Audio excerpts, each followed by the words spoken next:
Olá, seja bem-vindo, bem-vinda ao Descomplicando a Endócrino. Você que nos acompanha pelo Instagram, nós estamos ao vivo e esse vídeo vai permanecer disponível por 24 horas nos meus stories. Nós também estamos ao vivo no YouTube, onde a gravação desse vídeo vai permanecer disponível indefinidamente. Participe com a gente, mande os seus comentários, as suas dúvidas, as suas sugestões. Inscreva-se no nosso canal no YouTube se você ainda não está inscrito. A sua participação ela é muito bem-vinda e super importante para que a gente traga conteúdos cada vez mais interessantes e relevantes para você. Então, se você está nos assistindo ao vivo, deixa os seus comentários aí. E se você estiver nos assistindo no gravado, também deixa as suas sugestões. A gente quer muito ouvir a participação de vocês. Aqui nós discutimos os caminhos para que você, médico ou médica, se torne um endocrinologista com E maiúsculo. Eu sou a doutora Monalisa Azevedo, endocrinologista. Para começar o episódio de hoje, eu gostaria de contar para você uma passagem que aconteceu comigo. Então, teve um paciente que me procurou no consultório para uma consulta de primeira vez. E aí, esse paciente é um homem de 48 anos na época, ele é bancário, e um homem assim, muito ariano, muito branquinho, quase assim albino, né? Muito branquinho, dos olhos bem azuis. E uma pessoa muito inteligente, um homem muito culto.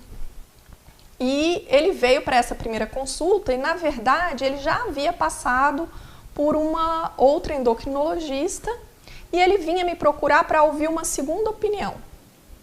Então, ele referia que tinha tido um diagnóstico recente de diabetes, mas que ele não sentia nada e, por isso, ele não queria fazer nenhum tratamento. Então, essa foi a razão dele procurar um segundo profissional, né? Que no caso fui eu. Então, assim, ele trouxe um questionamento que foi: é necessário tratar o diabetes? Esse paciente me marcou porque, assim, essa é uma dúvida, né, de muitos pacientes.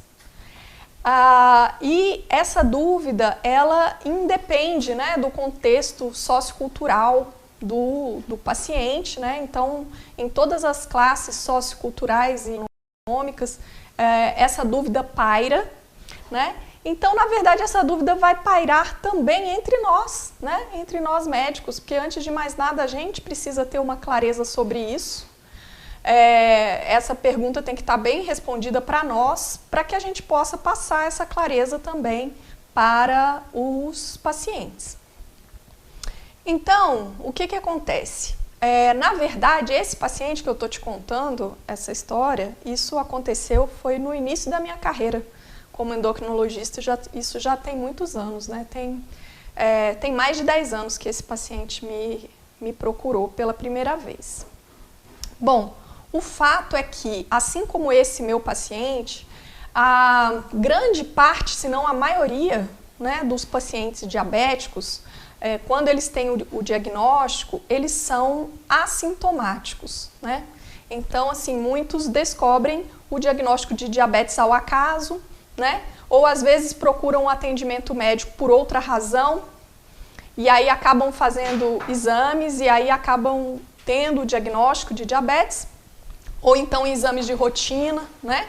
Então, a maioria deles não vai ter sintomas atribuíveis à doença. Então, é meio que contraintuitivo a gente pensar em tratamento para uma pessoa que não tem sintomas, né? Então, isso daí como eu falei, isso vai pairar em todos os contextos socioculturais, porque realmente é contraintuitivo. Por que eu vou tomar remédio se eu não estou sentindo nada, né? Então, isso daí, o que acontece? A gente precisa ter a clareza de saber o porquê, né? Então, o nosso episódio de hoje é como e por que tratar o diabetes tipo 2, e primeiro eu estou te respondendo o porquê, para depois a gente falar sobre como. Então, o que acontece? A principal razão pela qual nós tratamos o diabetes é a prevenção das chamadas complicações crônicas. Então, a gente já sabe que o diabetes ele é uma doença crônica e silenciosa, né?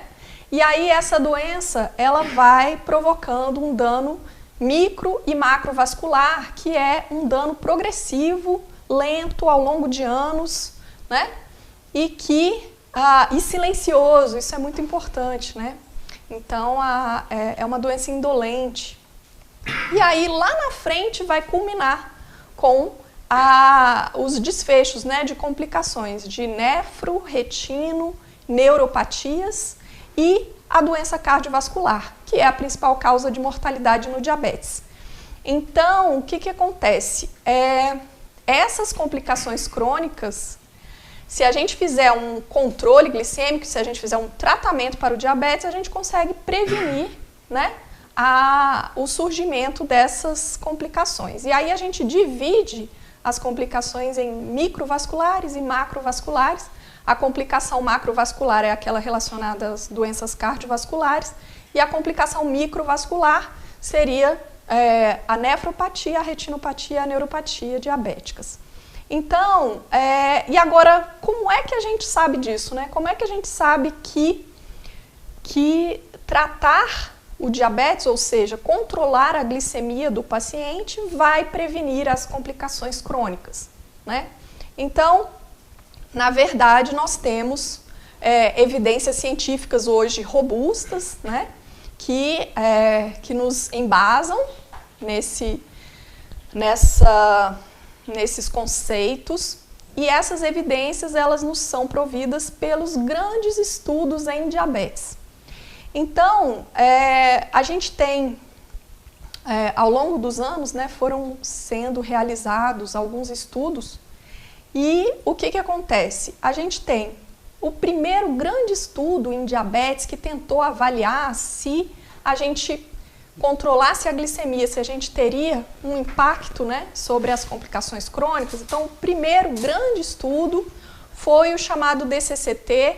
Esse estudo foi realizado entre os anos de 1983 a 1993 e os pacientes eram pacientes com diabetes do tipo 1. Esse estudo, ele dividiu os pacientes em dois grupos. Então tinha um grupo que era o de indivíduos que manteriam um controle chamado convencional, e aí eles ficaram com uma média de hemoglobina glicada de 9, e a gente tinha o outro grupo, que era o chamado grupo de tratamento intensivo, que teve uma média de glicemia de 7,5, né, que era o objetivo. E o que esse estudo mostrou? Esse estudo demonstrou de maneira bastante clara que um controle glicêmico era capaz de reduzir as complicações microvasculares no diabetes tipo 1. Depois, na extensão desse estudo, então, após, né, a análise dos resultados, os pacientes que foram envolvidos no estudo, eles permaneceram sendo analisados, né? E aí a análise, então, pós o DCCT, mostrou que houve, sim, também uma redução das complicações macrovasculares no diabetes tipo 1, quando se fez um controle glicêmico. Bom, o segundo grande estudo foi o chamado UCA-PDS, foi um estudo feito no Reino Unido, e esse estudo avaliou o impacto, né, de um controle glicêmico nas complicações crônicas do diabetes tipo 2. E nesse estudo, então, era mais ou menos o mesmo princípio, né, de um controle glicêmico mais intensivo versus um controle mais convencional, e aí a média de hemoglobina glicada era 7, o alvo, né? 7 para o grupo intensivo e 7,9 para o grupo convencional. Esse estudo também mostrou redução das complicações microvasculares com o controle glicêmico mais intensivo. Ele também não mostrou redução das complicações macro. Mas quando se analisou a pós-conclusão do CAPDS, numa análise de 8 anos e de 10 anos pós-conclusão, aí sim apareceu o benefício também sobre as complicações macrovasculares. Outros estudos que vieram depois, teve o estudo dos veteranos, que também foi um estudo importante, feito nos Estados Unidos, né, com veteranos de guerra. Então eram indivíduos de faixas etárias mais altas, a partir dos 60, média de 65 anos, e que tinham diabetes tipo 2. E, mais uma vez, esse estudo também mostrou diminuição da complicação microvascular, né, prevenção da complicação microvascular no grupo intensivo, e não mostrou diminuição da complicação macrovascular. Não houve diferença estatisticamente significativa, tá? Agora, o que aconteceu também nesse estudo? Esse estudo também mostrou uma maior tendência à hipoglicemia com eventos, né, com complicações nos pacientes do grupo mais intensivo.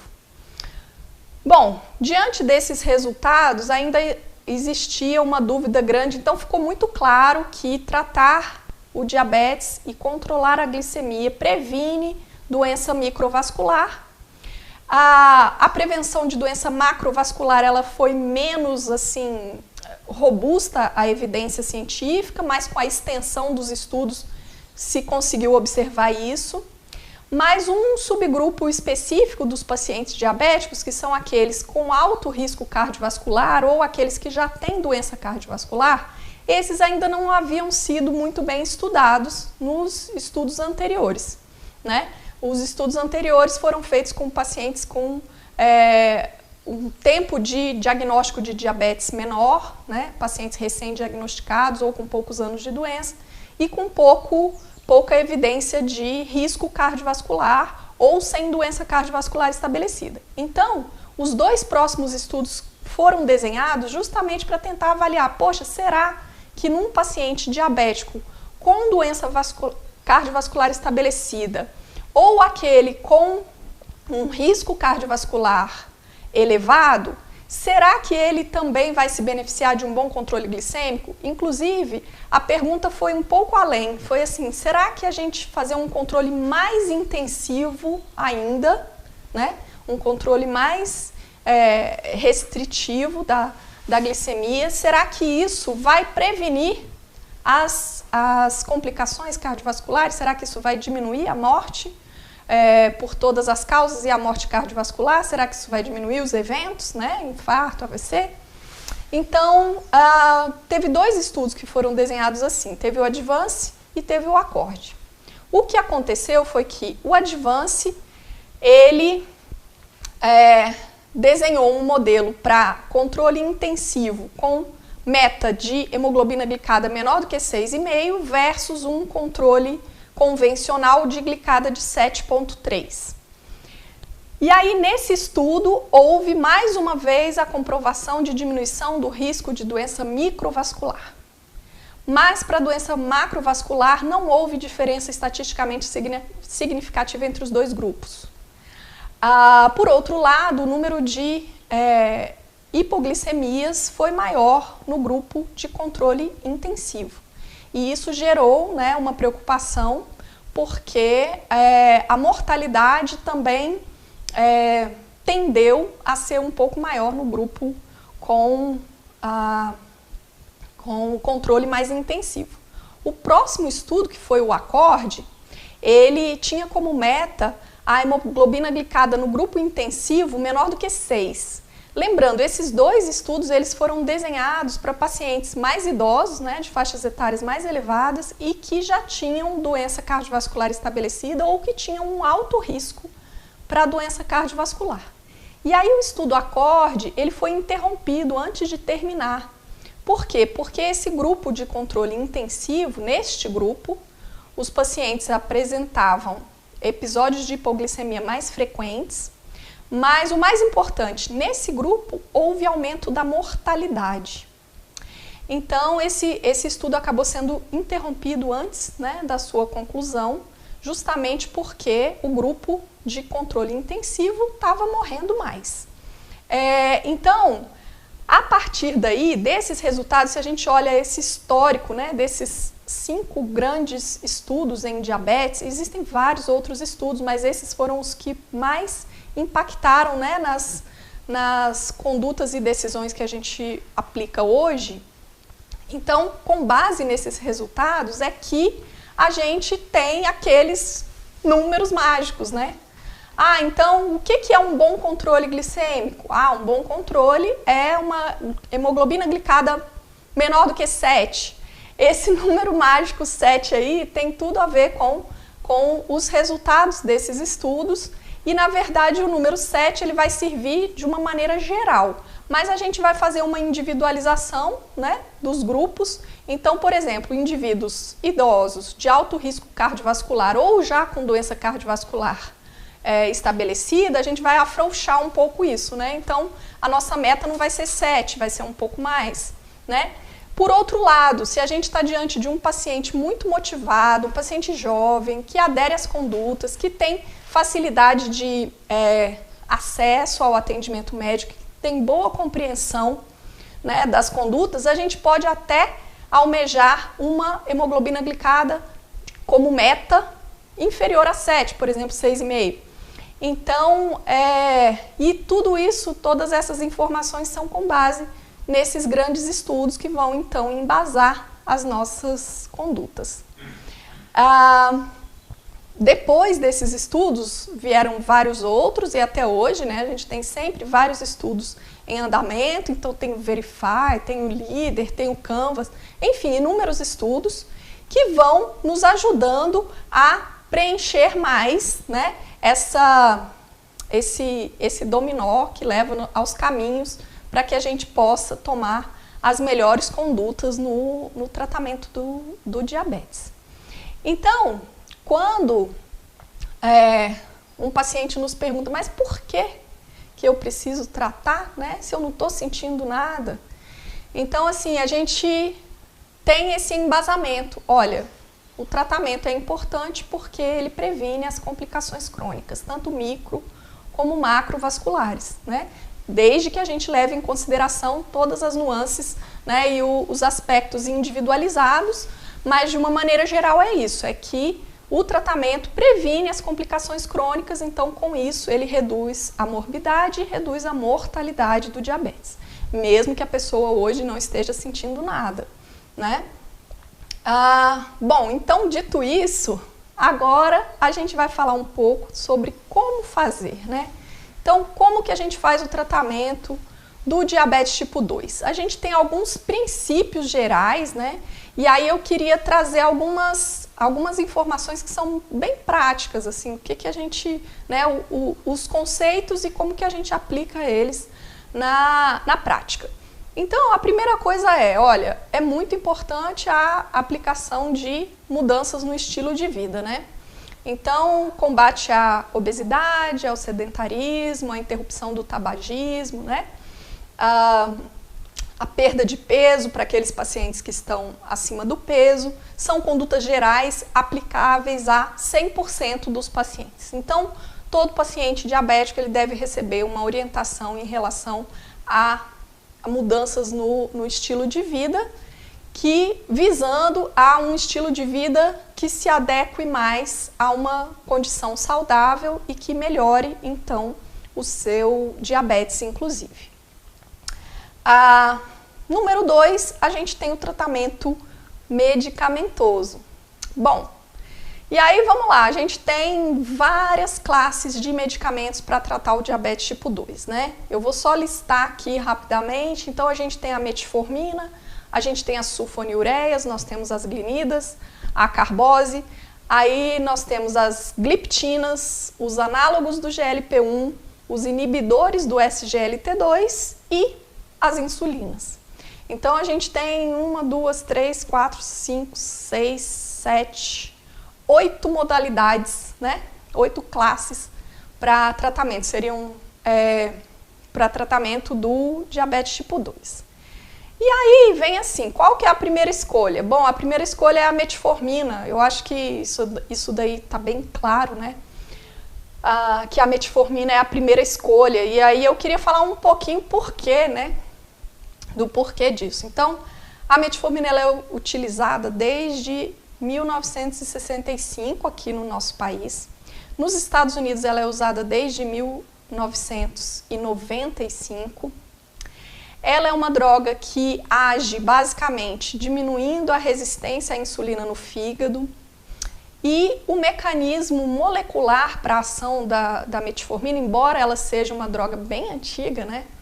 Mas a gente ainda não conhece bem o mecanismo molecular de ação. O que a gente sabe hoje é que a metformina se liga a um receptor lá no hepatócito, né? Lá no fígado, na célula hepática.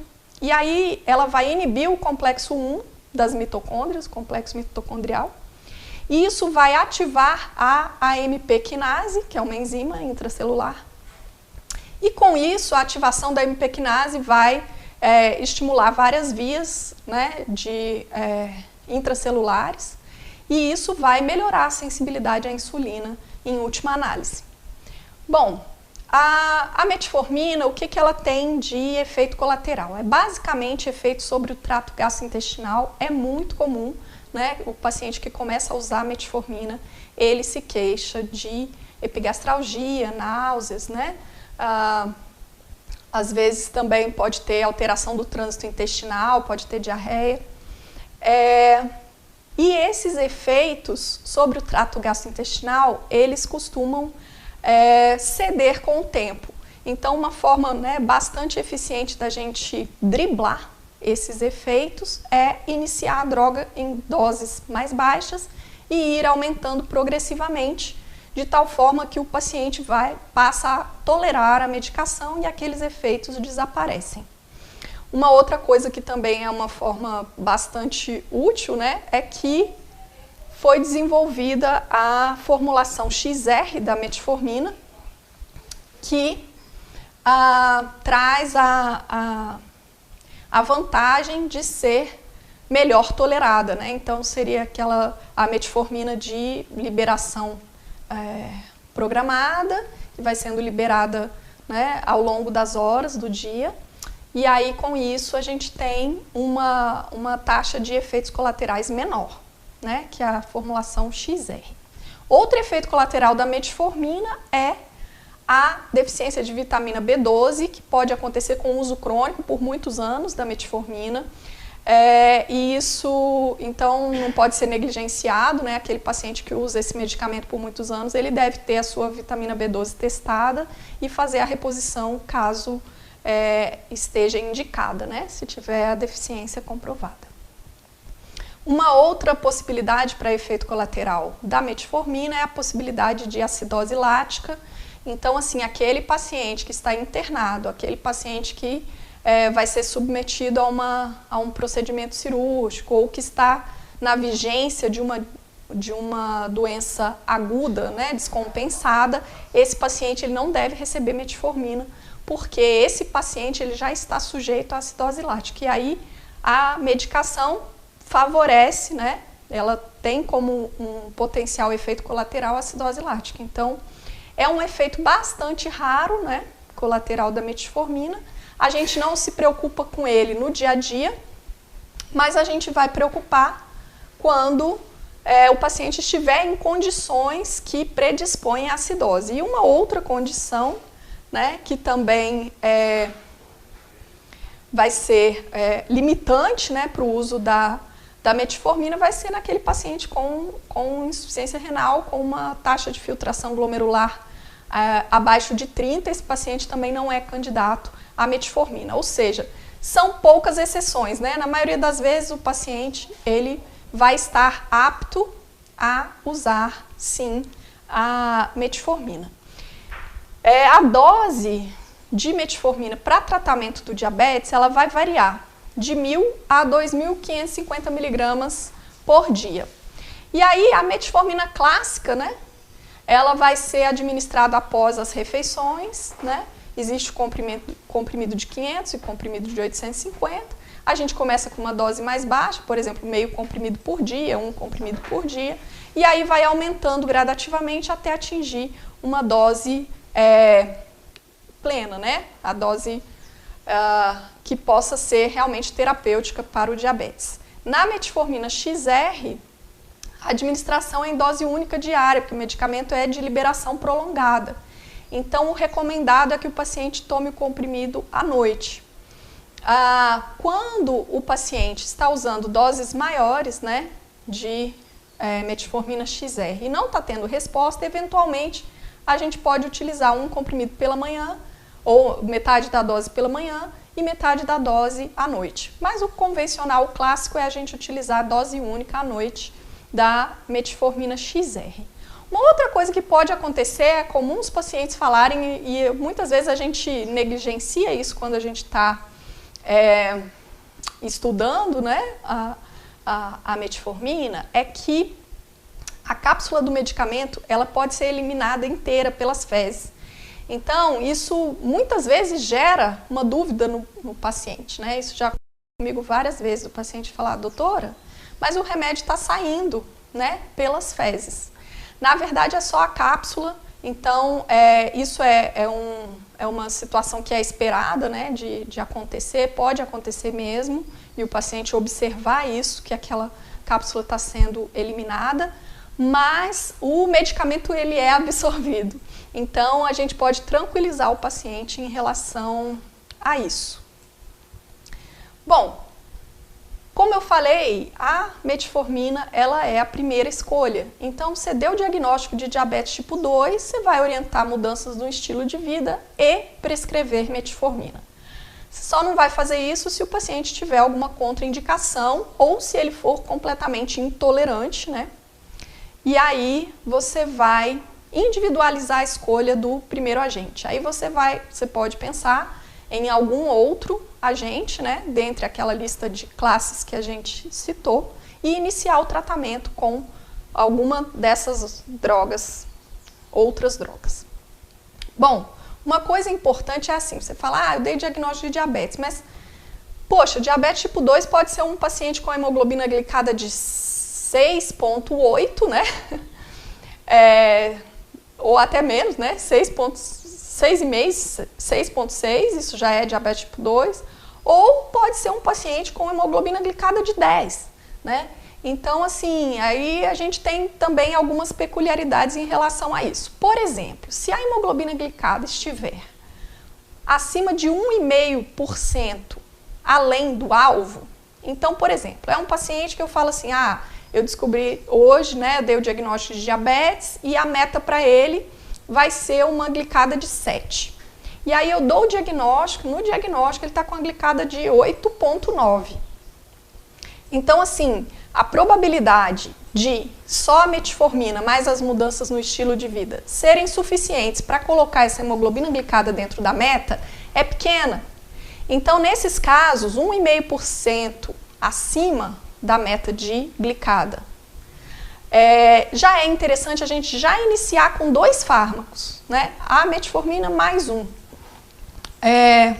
Uma outra situação que também merece a gente comentar é, por exemplo, a hemoglobina glicada acima de 10, ou o paciente está com as glicemias acima de 300.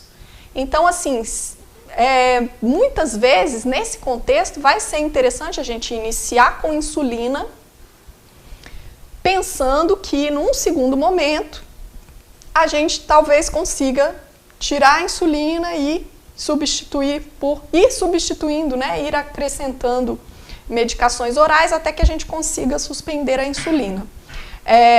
Algumas vezes a gente não vai conseguir suspender a insulina, claro, mas a inicial, quando você dá o diagnóstico de diabetes tipo 2 e a hiperglicemia é muito severa, seria de usar o tratamento com metformina com esse objetivo de... com insulina, com o objetivo de reduzir a chamada glicotoxicidade e com isso facilitar depois a resposta aos antidiabéticos orais.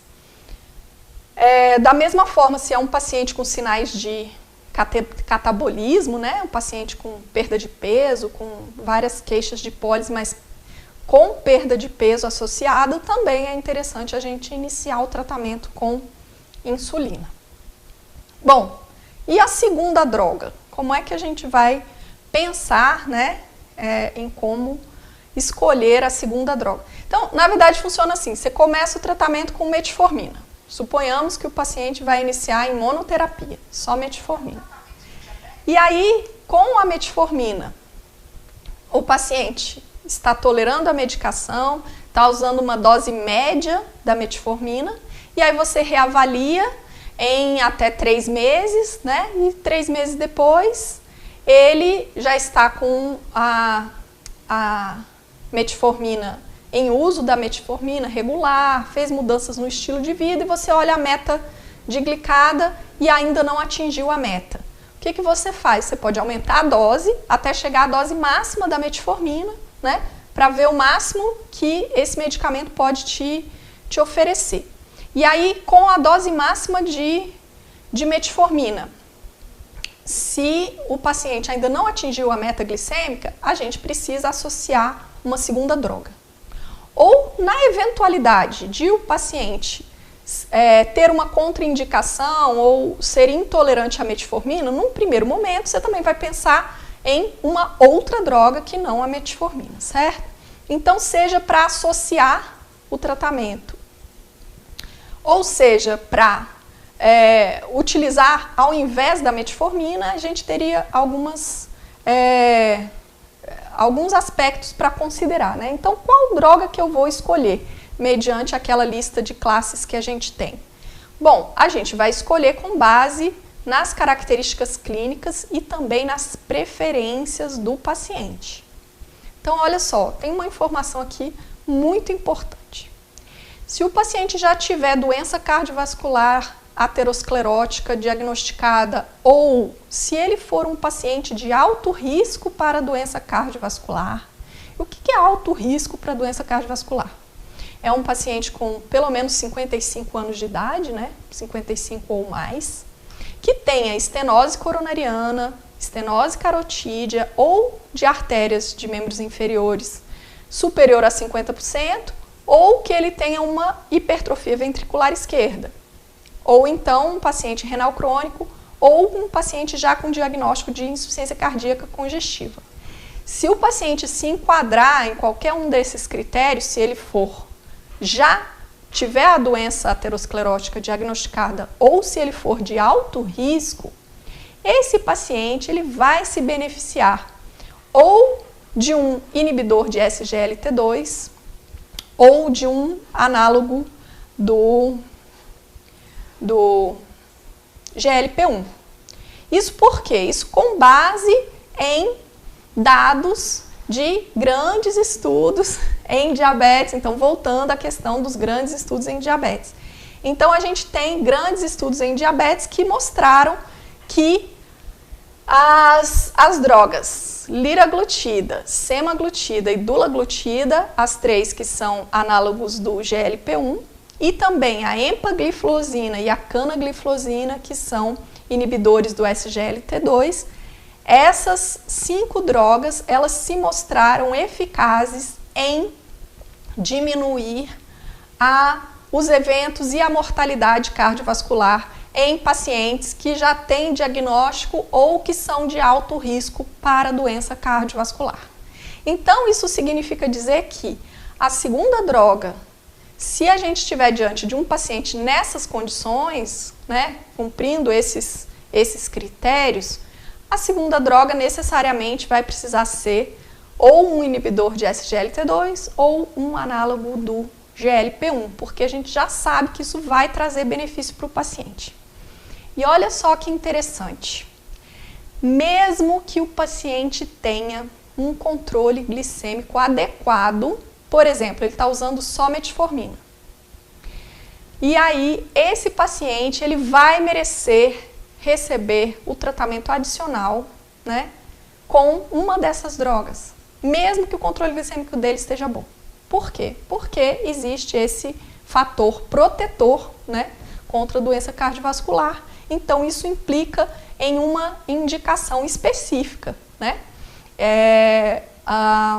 Que seria essa que eu comentei. Bom, e aí a gente estava falando sobre escolha de segunda droga, né? Então, além da gente levar em consideração as características clínicas do paciente, então, assim, outras comorbidades que ele tem, aí a gente lembra dos efeitos colaterais de cada classe, né? E aí a gente vai ver o que se encaixa melhor para cada paciente, né? Se o paciente tem risco elevado para efeitos colaterais específicos, né? Questões de segurança, então a gente vai pensar assim, qual que é o perfil, o mecanismo de ação, quais os efeitos colaterais de cada classe, e aí a gente vai escolher aquilo que melhor se aplica para o nosso paciente, de acordo com as características clínicas do nosso paciente. A preferência dele também é levada em consideração, né? O custo também de cada medicamento, a tolerabilidade, porque às vezes você inicia um tratamento e o paciente não tolera, então você acaba tendo que trocar, escolher uma outra droga. Então, a definição da segunda droga, ela vai levar em consideração todos esses aspectos. E aí funciona assim, a maioria dos pacientes diabéticos, suponhamos, ele teve diagnóstico hoje e iniciou um tratamento, por exemplo, só com metformina, em monoterapia. E aí ele atingiu a meta glicêmica só com a metformina e ele mantém, então, um segmento. A história natural do diabetes mostra que o que a gente prevê que vai acontecer é que, com o passar dos anos, vai chegar um momento em que a metformina ela não vai mais conseguir segurar, né? Então, a gente vai se deparar com a necessidade da associação de uma segunda droga, isso a gente chama de falência secundária, né? Quando um medicamento sozinho ele já não está resolvendo, a gente vai precisar associar uma segunda droga. E assim progressivamente. Então, se com a segunda droga, com a adição da segunda droga, o paciente atingiu a meta glicêmica, ele permanece mais um período, e lá na frente a tendência é ele precisar de uma terceira droga, enfim. Então, o caminho funciona mais ou menos dessa forma. Bom, dito isso, eu queria voltar lá na história que eu te contei, né, no início, que era de um homem de 48 anos que já tinha passado por um endocrinologista e ele vinha me procurar para ouvir uma segunda opinião. Então, na verdade, ele trazia exames que haviam sido realizados 6 meses antes e ele realmente preenchia critérios para diagnóstico de diabetes. E ele é completamente assintomático, exame físico normal, exceto por uma leve acantose nigricans cervical. Ele tem uma história familiar. O pai é obeso e hipertenso, tem tios paternos e um primo diabéticos. A mãe e os irmãos são saudáveis. E ele pratica natação 6 vezes por semana, ele é super assim, disciplinado, faz exercício físico regular. Um índice de massa corporal de 24,5. E a médica que havia o atendido 6 meses antes, ela prescreveu metformina e vildagliptina. E ele usou os medicamentos por 1 mês, mas suspendeu por conta própria, porque na verdade ele achou que ele não precisava usar remédio, né? E aí ele passou então esses outros 5 meses e até que ele resolveu realizar exames novamente e reavaliar e ouvir então essa segunda opinião. Acho que a consciência pesou, opa, mas eu disse que eu tenho diabetes, que eu preciso de remédio, mas será que eu preciso, será que eu não preciso? E por isso ele procurou novamente. Então, os exames que ele tinha anteriores eram glicemias de jejum de 185 e 170, e ele fez uma hemoglobina glicada agora recente, né, próximo da data da consulta, que veio com um resultado de 7. Bom, então assim, a gente não tem dúvida que esse paciente tem diagnóstico de diabetes e que seria um diabetes do tipo 2, né, seria altamente presuntivo de característico para diabetes tipo 2. E a gente também não tem dúvida de que ele precisa de tratamento, porque agora a gente sabe, está bem embasado,